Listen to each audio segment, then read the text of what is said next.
Vegetable pulao recipe பார்க்கலாம் வாங்க. ஒரு 4லேருந்து 5 டேபிள் ஸ்பூன் ஆயில் ஊற்றிக்கோங்க. ஒரு 2 ஸ்பூன் கீ ஆட் பண்ணிக்கோங்க. ஆட் பண்ணதுக்கு அப்புறமேட்டு மசாலா பொருட்கள் பட்டை, கிராம்பு, ஏலக்காய், ஒரு பிரிஞ்சி இலை இதெல்லாம் சேர்த்துட்டு ஆனியன் போட்டு நல்லா வதக்கிக்கலாம். 2-3 பச்சை மிளகா காரத்துக்கு ஏற்ப போட்டுக்கலாம். கல் உப்பு ஒரு பிடிச்சபடி போட்டுக்கோங்க, கொஞ்சமாக நான் காமிக்கிற அளவு போட்டுக்கோங்க. அதுக்கப்புறம் வேணும்னா நம்ம ஆட் பண்ணிக்கலாம். இது வெங்காயம் சீக்கிரமாக வதங்கிறதுக்காக நான் போட்டிருக்கேன். 1 ஸ்பூன் இஞ்சி பூண்டு விழுது போட்டுக்கலாம். இது எல்லாமே காரம் கம்மியாக நாங்கள் சாப்பிடுவோம், அதனால நான் கம்மியாக போட்டிருக்கேன்.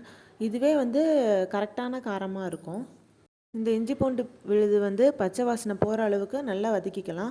இது நல்ல ஒரு பேஸ்ட் கன்சிஸ்டன்சிக்கு வரணும். இப்போ நம்ம தக்காளி அண்டு புதினா, கொத்தமல்லி இதெல்லாம் ஆட் பண்ண போகிறோம். இது 3மே ஆப்ஷனல் தாங்க. இது இல்லைனாலும் இது செய்யலாம். இது இருந்ததுன்னா ஒரு கூட அட்வான்டேஜ் என்ன அப்படின்னா, ஒரு ஃப்ளேவர், ஒரு டேஸ்ட், அவ்வளோதாங்க. இது இல்லைனாலும் நீங்கள் செய்யலாம், இது இருந்ததுனாலும் நீங்கள் போட்டுக்கலாம். ஓகேவா? இது நல்லா பேஸ்ட் கன்சிஸ்டன்சிக்கு நல்லா வதக்கிடணும். அதுக்கப்புறம் உங்கள் வீட்டில் என்னென்ன வெஜிடபிள்ஸ் இருக்கோ எல்லாமே எடுத்துக்கலாம்.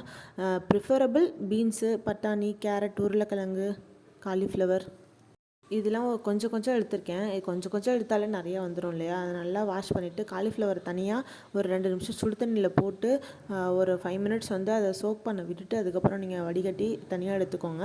மற்ற எல்லாமே டேரெக்டாக வாஷ் பண்ணி கட் பண்ணி சேர்த்துக்கலாம். இதை நம்ம செய்கிறதுல பாத்திரத்தில் சேர்த்து இப்போ 1 டம்ளர் அரிசிக்கு 2 டம்ளர் தண்ணி ஊற்றிக்கணும். 2 டம்ளர் தண்ணி ஊற்றியாச்சு.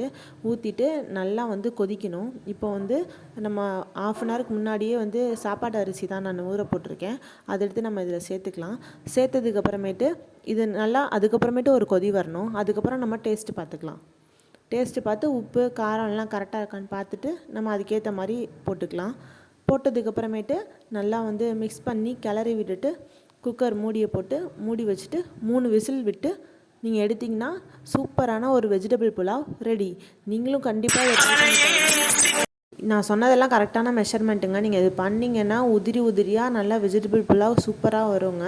நீங்கள் சிம்மில் வச்சு 3 விசில்லேருந்து 4 விசில் விட்டிங்க அப்படின்னா நல்லா கொஞ்சம் குலைவாக வரும்.